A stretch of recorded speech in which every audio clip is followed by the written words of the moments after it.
एक बार फिर मैं अनुरोध करूंगा, जोरदार तालियां लेसी सिंह जी के लिए हो जाएं। लेसी जी, 18 जुलाई को मोतिहारी में जनसभा की प्रधानमंत्री नरेंद्र मोदी जी ने, और उन्होंने कहा कि बिहार को आगे बढ़ाने में बड़ी जो ताकत है वो माताओं की और बहनों की है। तो महिलाओं की किस तरह से आप भागीदारी इस बार के चुनाव में समझती हैं? आप प्लीज माइक ले दीजिएगा। देखिए, माननीय प्रधानमंत्री जी ने जो बातें कही सभा में, वो कहीं ना कहीं सत्य है, और जो एक बड़ी ताकत है बिहार को आगे बढ़ाने में, वो महिलाओं की भूमिका है। माननीय मुख्यमंत्री जी के नेतृत्व में 20 वर्षों से सरकार चल रही है, और मजबूती के साथ महिलाएं खड़ी हैं, और सरकार को और एनडीए सरकार को हर चुनाव में समर्थन करती है। तो ये हमारी माताओं बहनों का बिहार के विकास में, और जो हमारी एनडीए की सरकार है, जब चुनाव के वक्त में चाहे लोकसभा का हो या विधानसभा का हो, उसमें उनकी भूमिका सर्वोपरि है। अभी आपसे पहले हमारे मेहमान थे वीआईपी पार्टी के जो सरबराह हैं मुकेश सहनी साहब, उन्होंने कहा कि हो गया नीतीश बाबू का 20 साल और एंटी इनकम्बेंसी, इस तरह की बातें। उन्होंने कहा कि बस हो लिया, अच्छा काम उन्होंने किया, लेकिन बस इतना ही था। तो इसको किस तरह से देखें? देखिए, वो विपक्ष में है, तो विपक्ष का काम है कि विरोध करना, निगेटिव बात करना, लेकिन जो सच्चाई है, आप लोग भी सर्वे करते होंगे, करवाते होंगे, आपका रिपोर्टर है, जमीनी स्तर पर गांव में लोग जाते होंगे। 20 वर्षों की सरकार है, लेकिन एंटी इनकम्बेंसी नहीं है, और फिर हमारी एनडीए की सरकार बनेगी, ये हम कह सकते हैं।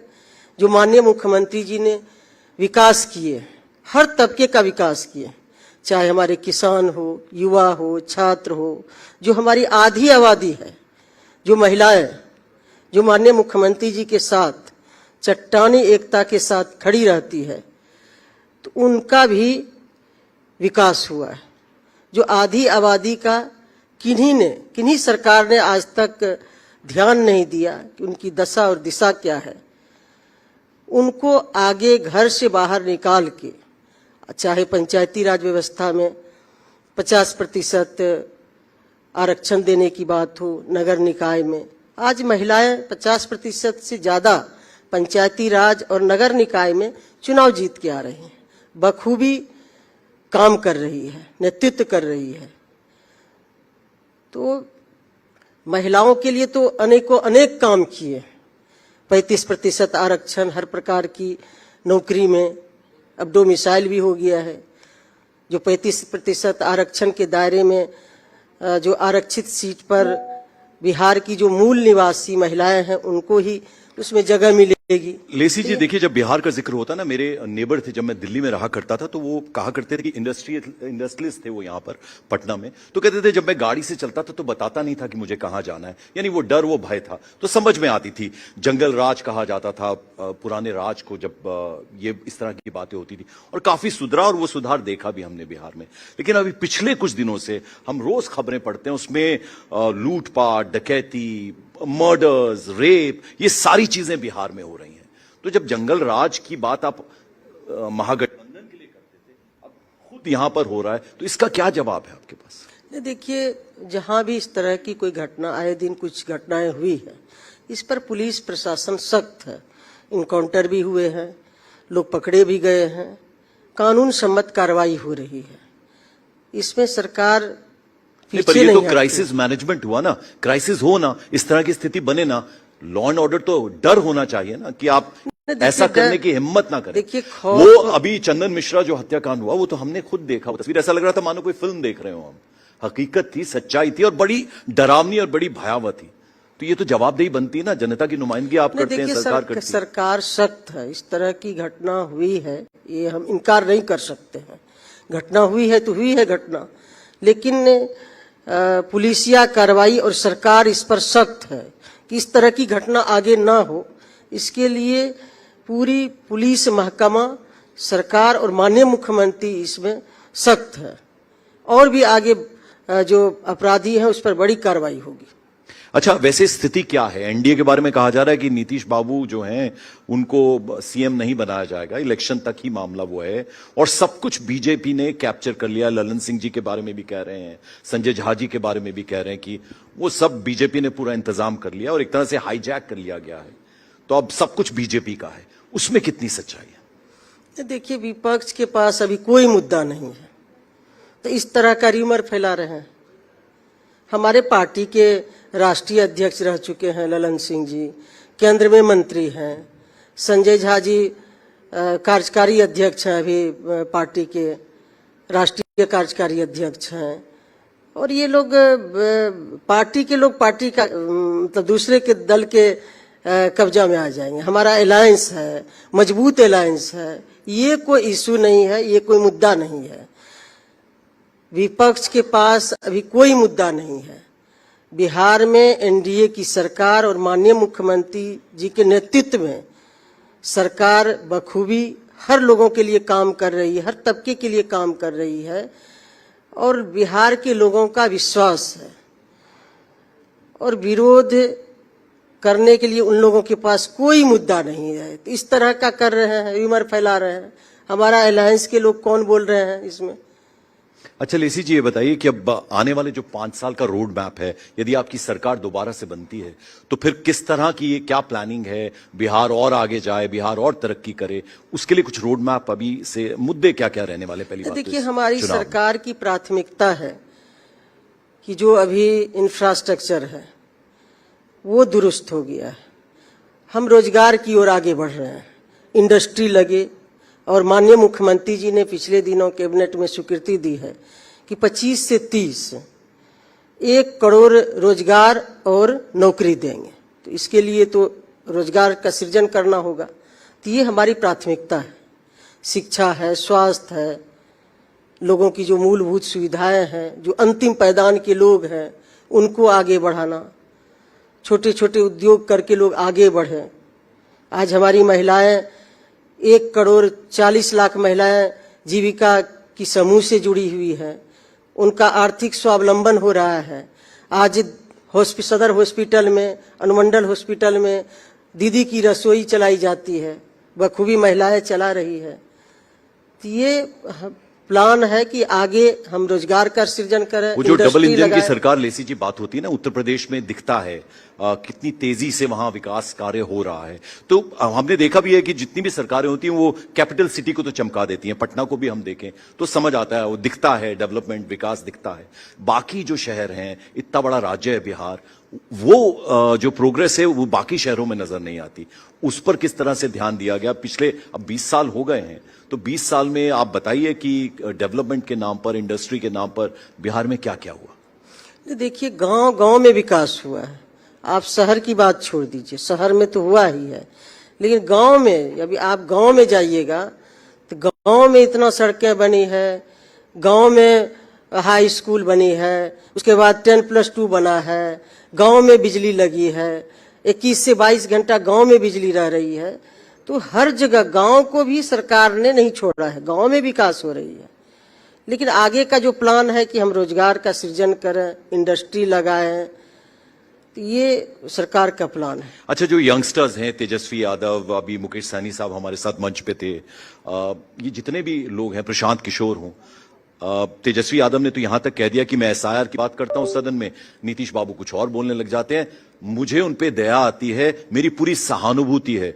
वो एज को और उस तरह की चीजों को इस तरह से लेते हैं। तो आप तो, उनका मार्गदर्शन आपको मिला है, तो जब आपके नेता के बारे में इस तरह की बातें उठती हैं तो फिर क्या आता है मन में? देखिए, ये लोग बेतुका बात करते हैं। माननीय मुख्यमंत्री जी पूर्ण रूप से, जितना हम लोग नहीं मेहनत कर पाते हैं उतना माननीय मुख्यमंत्री जी मेहनत करते हैं। तो दया किस बात की? सुबह उठ के मुख्यमंत्री जी 9 बजे से 10 बजे से कई जगह स्थल निरीक्षण करते हैं, काम का जायजा लेते हैं, जिले में जाते हैं, प्रगति यात्रा उन्होंने की, दिन रात मेहनत करते हैं, मीटिंग करते हैं, कैबिनेट मीटिंग करते हैं हर मंगलवार को। तो कहाँ उनको दया आने के लिए, दया की क्या जरूरत है? हमारी सरकार और एनडीए के सरकार को दया की क्या जरूरत है? नहीं, फिर जब एनडीए की बात होती है ना, देखिए एक और यंगस्टर है Chirag Paswan, law and order, कानून व्यवस्था को लेकर वो आप ही की सरकार में, एनडीए में है, एनडीए का हिस्सा है। वो ही एतराज कर देते हैं। तो ये नहीं कि ये जो विपक्षी लोग हैं वो एतराज कर रहे हैं। नहीं, हो सकता है और उनका ये भी कोई लोगों को समझ व्यक्तिगत नहीं आता राय ना कि- होगी। ये वो हमारे अलायंस के हिस्सा है, बड़े लीडर हैं, वो तो उस स्तर पर बात करेंगे, उसके लिए हम अधिकृत तो नहीं उसका है बात करने के। नहीं, उसका क्या जवाब होता है? नहीं, जवाब देखिए, विपक्ष के लोग लोगों को दिग्भ्रमित कर रहे हैं। अभी कोई मुद्दा नहीं है। अभी हमारी सरकार इतना 20 वर्षों में काम की है, सबके लिए काम की है, तो वो लोग घबराए हुए हैं। ये घबराहट का इस तरह का बयान है। लोकतंत्र में जनता मालिक होता है और जो जनमत है, जनता का समर्थन है, जो हम लोगों ने विकास किया है और माननीय मुख्यमंत्री जी ने जो विकास किए हैं 20 वर्षों में, उसके बदौलत हम कह सकते हैं कि हमारी सरकार पुनः बनेगी और 2/3 बहुमत से बनेगी। कौन क्या कह रहे हैं, तेजस्वी यादव क्या कह रहे हैं और लोग क्या कह रहे हैं, इससे कोई फर्क नहीं पड़ता। नहीं, पर जनता को तो जाके वो भी समझाते हैं ना। एसआईआर के मुद्दे पर लगातार विपक्ष उछाल रहा है, यहां सदन नहीं चलने दे रहा, सेंटर में सदन नहीं चल पा रहे हैं, दोनों राज्यसभा और लोकसभा में। वो ये कहते हैं वोट चोरी, इस तरह की बात, और टाइमिंग को लेकर सवाल उठाते हैं। चुनाव आया नहीं कि कोई इस तरह का मुद्दा आप ले आते हैं, सीधे सीधे वो बोल रहे हैं। नहीं, देखिए, एसआईआर का जो मुद्दा उठा रहे हैं, तो इसमें तो समय भी दिया जा रहा है। अब जो लोग बाहर रह रहे हैं, बाहर भी वोटर हैं दूसरे स्टेट में, यहाँ भी एक ही जगह लोग वोट गिरा सकते हैं, एक ही जगह वोटर लिस्ट में नाम रहेगा। लोग मृत पाए गए बड़ी संख्या में, बहुत लोगों का ट्रेस ही नहीं है, तो ये तो ठीक होना चाहिए ना। नहीं, मुकेश सहनी तो अपना एग्जाम्पल दे दिए। वो कह रहे हैं कि मेरा पटना में है, मेरी पत्नी मुंबई में रहती है, तो अपना एग्जाम्पल दे के चले गए यहाँ पर। तो है तो एक ही जगह रहेगा, वोट गिराएंगे। मुकेश सहनी जी का यहाँ वोटर लिस्ट में नाम है तो वो यहाँ गिराएंगे, और फिर जो उनका वाइफ का वहाँ है तो वहाँ गिराएंगे। और फिर जो टाइमिंग को लेकर सवाल उठा रहे हैं उस पर क्या टाइमिंग का तो ये बाद में हो सकता। वो तो ये भी कह के गए हैं अभी कि चुनाव कुछ दिन के लिए वो पोस्टपोन कर दो, यहाँ प्रेसिडेंट रूल कर दो, मोदी जी ऐसा करवा दें और हम इंतजार कर लेंगे। लेकिन वो सही तरीके से होना चाहिए, इस तरह की बात करके गए हैं। नहीं, देखिए, देश और संविधान से चलता है। चुनाव एक प्रक्रिया है, संवैधानिक प्रक्रिया है कि 5 वर्ष में चुनाव होना है, और जब काम समय पर नहीं होगा, वोटर लिस्ट में जो पुनरीक्षण चल रहा है, 1 महीने का समय दिया जा रहा है, 1 अगस्त से 1 सितंबर तक। जिनको आपत्ति देना होगा आपत्ति देंगे, तब मृत व्यक्ति को कैसे वोटर लिस्ट में उसको रखा जाए। अच्छा, चलिए मैं दूसरे मुद्दे पर आता हूं लेसी जी। 2020 से 2025 तक मैं आता हूं। इन 5 सालों में आप जरा बताइए क्या क्या उपलब्धियां रही नीतीश सरकार की, और ये जरा आप बता दीजिए इन पिछले 5 सालों का हिसाब किताब अगर हम मांगे, क्योंकि देना होता है ना, वो बही खाता तो बना होता है, तो वो जनता के बीच जब आप जाते हैं तो बताना होता है आपको कि हमने पिछले 5 सालों में ये किया। देखिए, विकास तो गांव-गांव में हुआ है, हर एक घर में विकास हुआ है। सरकार की, केंद्र सरकार की, राज्य सरकार की जो अंतिम पायदान के लिए जो योजनाएं चलाई जाती, हर एक घर में लाभ हुआ है। इंफ्रास्ट्रक्चर का काम हुआ है, सड़क हुआ है, स्वास्थ्य के क्षेत्र में, शिक्षा के क्षेत्र में, सबसे बजट का हिस्सा सबसे ज्यादा शिक्षा के क्षेत्र में हमारा बजट का हिस्सा है। तो बड़े पैमाने पर बिहार में विकास हुआ। कोई एक सेक्टर की बात नहीं कर सकते हैं, स्वास्थ्य में भी हुआ है, शिक्षा में भी हुआ है, सड़क में भी हुआ है, हर क्षेत्र में विकास हुआ है।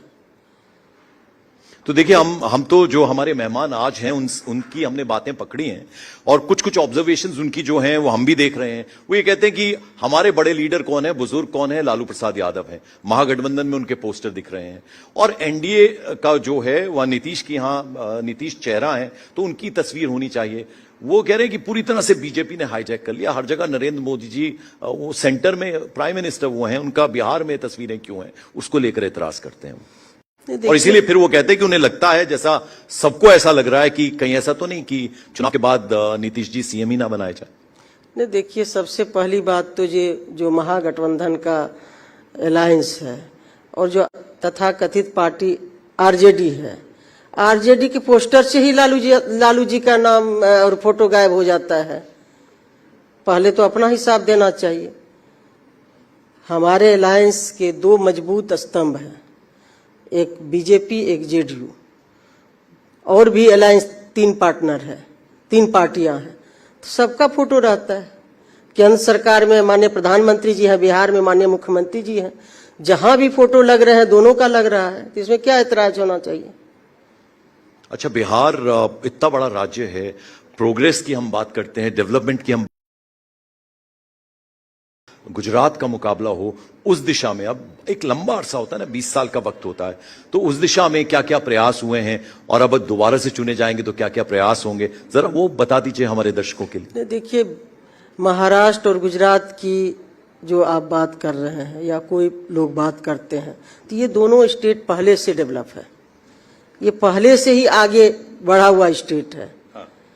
और बिहार में जब माननीय मुख्यमंत्री जी को 2005 में सत्ता मिली, नवंबर में 24 नवंबर को, तो बिहार में क्या था, 24,000 करोड़ का बजट था उस समय, अब 3 लाख से अधिक का बजट पेश हो रहा है। ये बदलाव है। जहां से विरासत में जो बिहार माननीय मुख्यमंत्री नीतीश कुमार जी को मिला था, शून्य से शिखर तक ले गए हैं माननीय मुख्यमंत्री जी ने, दिन रात मेहनत करके। वही बिहार है, वही प्रशासन के लोग हैं। तो पहले क्या था, अभी क्या है। लेसी सिंह जी, ऐसा तो नहीं हो सकता कि आप इतनी विश्वास पात्र हैं, कहीं हम भावी मुख्यमंत्री से तो नहीं मैं बात कर रहा, ऐसा भी हो सकता है क्या? महिला मुख्यमंत्री मिले प्रदेश को, ये ऐसा हो सब सकता है? हमारे माननीय मुख्यमंत्री जी अभी सक्षम है, स्वस्थ है और आगे वही नेतृत्व करेंगे। नहीं, पर जेडीयू में आगे फ्यूचर में कौन ऐसा नेता है जो कहते हैं ना, बहुत मुश्किल होता है इतने बड़े नेता के वो शूज में अपने पैर डालना, लेकिन फिर भी मैं आपसे जानना चाहूंगा। देखिए, एकमात्र नेता हमारे दल में, जनता दल यूनाइटेड में, माननीय मुख्यमंत्री श्री नीतीश कुमार जी हैं। एक ही नेता है। नहीं, वो ठीक है, वो हम समझ सकते हैं कि आप ऐसा बोल क्यों रही हैं, लेकिन फिर भी मैं जानना चाहूंगा कि और नेताओं की अगर बात होती है कि नीतीश जी के बाद कौन, तो उस सवाल का जवाब क्या होगा? अभी सक्षम है हमारे माननीय मुख्यमंत्री नीतीश कुमार जी, अभी स्वस्थ हैं, सक्षम है।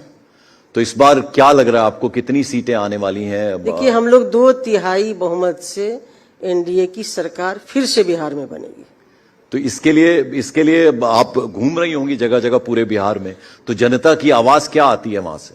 देखिए, जनता की जो आवाज आती है वो हमारी सरकार इम्प्लीमेंट करती है। हमारी सरकार लोगों से बात करती है। अभी हम इतना किए और आगे क्या करना है। अभी महिला संवाद चला, 1,70,00,000 महिलाओं से संवाद हुआ, 70,000 जगह महिलाओं से संवाद हुआ, और फिर उसके आधार पर आगे प्लान हुआ, स्कीम बना। तो ये सीधे जनता से पूछ के, जनता की क्या अपेक्षाएं हैं, अभी तक जो सरकार ने किया है और क्या करना चाहिए, तो जनता की राय के बाद ही आगे योजना बनाई जाती है, जनता के लिए काम होता है। अच्छा, शिक्षा के क्षेत्र में खासतौर पर मैं महिलाओं की बात करूंगा, लड़कियों की बात करूंगा, आपको लगता है कि स्थिति काफी बदली है और जिस तरह से पूरे देश में हम देखते हैं महिलाएं किस तरह से आगे बढ़ रही हैं, बिहार में पहले वैसी ऐसी स्थिति नहीं थी, इस वक्त एक्चुअल पोजीशन है क्या, किस तरह की स्थिति है बिहार में? देखिए, अभी बिहार में महिलाएं, बेटियां आगे बढ़ रही है। कई योजनाएं चलाई जा रही है महिलाओं को आगे बढ़ाने के लिए। साइकिल योजना है, पोशाक योजना है, कई योजनाएं हैं। जो हमारी बच्चियां इंटर पास करती है उसके लिए 25,000 रुपया है, जो ग्रेजुएशन करती है उसके लिए 50,000 है, ताकि आगे की पढ़ाई जारी रखें। 35% आरक्षण महिलाओं को दिया गया है। 1,40,00,000 महिलाएं स्वयं सहायता समूह से, जीविका की समूह से जुड़ी है, उनका आर्थिक स्वावलंबन हो रहा है। तो महिलाओं को आगे बढ़ाने के लिए, शिक्षित करने के लिए पंचायत स्तर पर हाई स्कूल का, अब मिडिल स्कूल को हाई स्कूल में अपग्रेड किया गया है, ताकि जो हमारी बच्चियां दूर के स्कूल में नहीं जा सकती थी, एक तो साइकिल दिया गया, फिर पंचायत में ही हाई स्कूल की स्वीकृति दी गई, 10+2 की पंचायत में स्वीकृति दी गई, जिससे कि अभी बड़ी संख्या में हमारी बेटियां, अब हम कह सकते हैं कि बराबरी के समकक्ष में लड़कों के बराबरी लड़कियां आ रही हैं। लेसी सिंह जी, जरा दिल से बताइएगा, क्योंकि आप भी वो तस्वीरें देखती हैं, एक ऐसे शख्स युवा की, एक और युवा की मैं बात कर रहा हूं, लाठियां खाते नजर आ रहे हैं, रैलियां करते हुए नजर आ रहे हैं, पसीने से भीगे, बारिश में भीगते हुए नजर आ रहे हैं। पहले पार्टियों के लिए स्ट्रैटेजी, रणनीति बनाया करते थे और उसमें सक्षम भी थे, उन्होंने कई सारे रिजल्ट्स में प्रूव भी किया। अब तो अपने लिए स्ट्रैटेजी बना रहे हैं। वो किसी तरह का कुछ खतरा नजर आ रहा है आपको क्या? प्रशांत किशोर का जिक्र कर रहा हूं मैं। एनडीए को किन्हीं का खतरा नहीं है और ये लोकतंत्र है। इसमें कोई भी अपना पार्टी बना सकते हैं, कोई भी पब्लिक के बीच जा सकते हैं। इसमें क्या इतराज होगा? लोकतंत्र में जनता मालिक होता है। जो हमारे नेता की छवि है, जो एनडीए सरकार का काम है, वो काम बोलता है, विकास बोलता है बिहार में। अच्छा, हर गांव में, हर घर में विकास की आवाज आती है। मैं काफी सारी चीजें देख रहा था तो बार बार वो जंगल राज लौट आया है, जंगल राज लौट आया है, बलात्कार हो रहे हैं, लॉ एंड ऑर्डर पूरी तरह से व्यवस्था चरमराई हुई है और जो पुलिस और एडमिनिस्ट्रेशन और सरकार के बीच में सामंजस्य होता है, सिनर्जी होती है, वो देखने में नहीं आ रही। तो लोग जो बातें किया करते थे कि जंगल राज था जब महागठबंधन की सरकार थी, आरजेडी की सरकार थी, अब तो खुद इनके राज में ऐसा हो रहा है। उनको क्या कहना चाहेंगे आप? देखिए, हमारी सरकार कहीं भी कोई घटना घटती है तो उस पुलिस प्रशासन को पूरी छूट दी हुई है और पूरी नज़र माननीय मुख्यमंत्री जी रखते हैं और उस पर कार्रवाई होती है। इनकाउंटर भी हुआ है, लोग जेल भी गए हैं और आगे भी और बड़ी कार्रवाई अपराधियों के खिलाफ होगा। इसलिए इससे कोई समझौता नहीं हो सकता है। बिहार में कानून का राज है, कानून का राज रहेगा। लेसी सिंह जी, एडीआर की एक रिपोर्ट है, उसके मुताबिक बिहार के एक सांसद, 8 एमएलएस जो हैं, महिलाओं के विरुद्ध अत्याचार का उन पर आरोप है और ये सभी राजनीतिक दल जो हैं उनके नेताओं के दामन पर ये दाग लगा हुआ है। आप एक महिला होने के नाते इस पर क्या टिप्पणी करना चाहेंगे? इस पर आपकी क्या प्रतिक्रिया होगी? देखिए, अब तो महिलाओं पर अत्याचार तो कोई भी करे, ये तो अच्छा लोग नहीं कहेंगे। लेकिन अब आप किन की चर्चा कर रहे हैं डिटेल में तो मैं नहीं जानती हूँ, लेकिन महिलाओं पर अत्याचार बिहार में तो नहीं हो रहा है। यदि कहीं कोई करते हैं, कोई भी हो, बड़े से बड़े लोग हो, कोई बड़े ओहदे पर हो, सभी पर कानून सम्मत कार्रवाई होती है। बिहार में आज महिलाएं खुलेआम घूम रही है, रात हो दिन हो। ये सिर्फ पटना की बात कर रही हैं आप? पटना से लेके, पटना की बात आप कर रहे हैं? नहीं, पूरे बिहार की मैं बात पूरे कर रहा हूं। बिहार, ये जो सभी स्थिति आप जगह बता रही हैं कि आराम से घूम रही हैं, आराम से घूम रही है। ये सिर्फ पटना नहीं, कैपिटल? पटना नहीं, सभी जगह, सभी जगह। आज स्कूटी चला के शहर में आ रही है, जा रही है, दिन हो रात हो, महिलाएं, बच्चियां। तो बिहार में महिलाओं की सुरक्षा के लिए सख्त कानून है और समय समय पर सरकार इस पर सख्त कानून भी बनाती है। इसलिए महिलाओं के साथ कोई भी लोग महिलाओं को प्रताड़ित करे तो सरकार उसको अच्छा, आप चूंकि आप सिर्फ अपनी कॉन्स्टिट्यूएंसी की नुमाइंदगी नहीं करती, आप तो पूरे बिहार मंत्री हैं, आप तो पूरा बिहार आपकी जिम्मेदारी है। तो जब आप घूमती हैं, पटना से बाहर निकलती हैं और शहरों में जाती हैं, गांवों में जाती हैं, कस्बों में जाती हैं, तो क्या कहते हैं लोग? युवा क्या कहता है? क्योंकि पलायन एक बहुत बड़ी समस्या बिहार की रही है ना?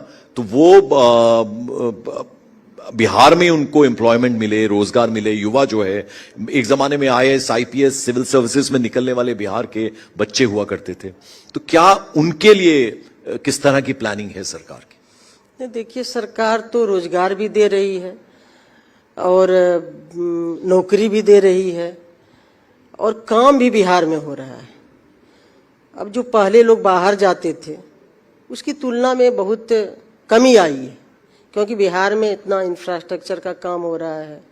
जो भी जिस स्तर के काम करने के लिए बाहर जाते थे उसमें काफ़ी कमी आई है और रोजगार का भी सरकार रोजगार भी दे रही है, युवाओं को नौकरियां भी दे रही है। तब सरकार का फोकस इसी पर है। और डबल इंजन की सरकार से क्या फायदे होते हैं? भाई, केंद्र में एनडीए की सरकार, यहाँ एनडीए की सरकार, वो जरा हमारे दर्शकों को समझाइए। नहीं, देखिए, बहुत हर सेक्टर में केंद्र सरकार की ओर से मदद मिल रही है, चाहे सड़क हो या मेडिकल के क्षेत्र में हो या अभी दरभंगा में एम्स की स्थापना हो रही है। तो केंद्र सरकार की ओर से बाढ़ नियंत्रण के लिए तो एक पैकेज दिया जा रहा है, हर क्षेत्र में काम हो, इसके लिए केंद्र सरकार का बहुत बड़ा सहयोग है। अच्छा, वो निषाद को आरक्षण मिले तो मैं मोदी जी के लिए जान की बाजी लगा दूंगा। मुकेश सहनी साहब आज दोहरा गए हमारे इस मंच पर, तो क्या वो खुली हुई बाहों से, अभी उन्होंने बोला नितिन नवीन जी ने कि हम अपने भाई को स्वीकार करने के लिए तैयार हैं, तो ये ऑफर ओपन है उनके लिए, वो इस तरह की बात कह रहे हैं? देखिए, हमारे अलायंस में जो भी आना चाहेंगे तो हम लोग क्यों कहेंगे कि नहीं आइए, वो तो पहले थे ही साथ, तो बाद में वो उधर गए हैं। तो हम लोगों का तो दरवाजा हमेशा एनडीए का दरवाजा खुला हुआ है। और प्रधानमंत्री जी और नीतीश जी का जो दोस्ती हम देखते हैं मंचों पर, वो उसके बारे में आपसे जरा समझना चाहेंगे। हाउ इज द रिलेशनशिप, वो दोस्ती कैसी है उनकी?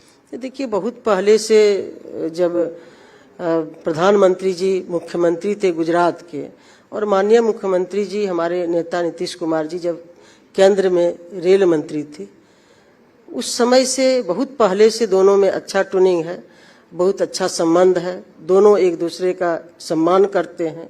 दोनों ही व्यक्ति जो है देश के लिए, राष्ट्र के लिए समर्पित है।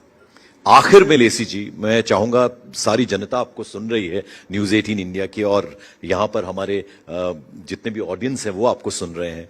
महागठबंधन से मुकाबला है एनडीए का, तो एनडीए किस तरह से इस बार इस जो इलेक्शन है वो परफॉर्म करने जा रही है? कितनी सीटें आती लग रही हैं आपको? देखिए, हम 2/3 बहुमत से जीतेंगे, 2/3 सीट आएगी, उससे भी ज्यादा आएगी, लेकिन हम लोग 2/3 मान रहे हैं। और हमारी तैयारी अभी से है, जो हमारे अलायंस के 5 पार्टनर हैं, हम लोग सब मिलके जनता के बीच जा रहे हैं, कार्यक्रम हो रहे हैं एनडीए के बैनर तले। तो हम लोगों का जनता का जो समर्थन है, जो उनका उत्साह, पूरे 5 साल के लिए मुख्यमंत्री नीतीश बाबू होंगे, है और रहेंगे। चलिए, बहुत बहुत शुक्रिया बहुत लेसी धन्यवाद। सिंह जी, जोरदार तालियां माननीय मंत्री जी के लिए। बहुत बहुत शुक्रिया, आप हमारे मंच पे आई, और मैं अनुरोध करूंगा हमारे मैनेजिंग एडिटर ज्योति कमल जी से कि वो मंच पर आए, सम्मानित करें। Thank you so much.